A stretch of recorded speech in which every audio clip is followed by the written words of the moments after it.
now we're already like in the territory of Arri Alexa, and the moment Arri Alexa came out, everything standardized because Alexa did exactly the right thing, because what they did exactly, like everything, see, like what I learned from these cinematographers, what I learned was like, hey, as long as you make my digital camera look more like film, I'm going to use it. That was pretty much kind of the message, right?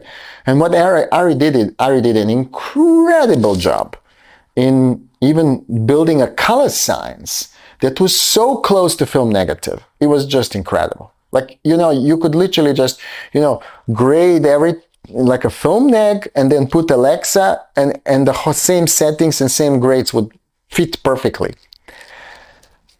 And, that was a breakthrough. Then, you didn't really have to convince anybody anymore whether digital is going to be, thing or not. But also, like, that also made my company less kind of exclusive, right? Because digital became reality and everybody had to adopt digital, and most companies then started working digital. So, I wasn't really anymore so special. I had more experience, but, people wouldn't come to me just because I knew digital.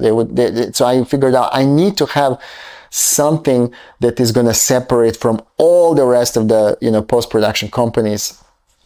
So I thought, okay, like if I continue innovating and if I continue doing things, then that's going to help me. And that's when I discovered color management. And color management actually was there. I saw it for the first time. There was a company called eFilm that was part of Deluxe, and they had kind of color management in their luster systems. They called them a special version of luster. And the only thing that was special was this kind of profiles for color management. And I was like, okay, this is a thing, man. We should actually really see what is that. And so I kind of, started figuring out, and I realized, oh my God, I can automate so much stuff with this. I can really, save a lot of time, remove manual labor, understand, standardized picture processing, do all sorts of things. So I was like, okay. And that was when I started developing, first color management systems. And then what happened was Game of Thrones came, and they really needed help with, their shooting schedule, because they had like sometimes 4 units, 5 units shooting simultaneously, and they wanted to send everything overnight to Canada to the visual effects company.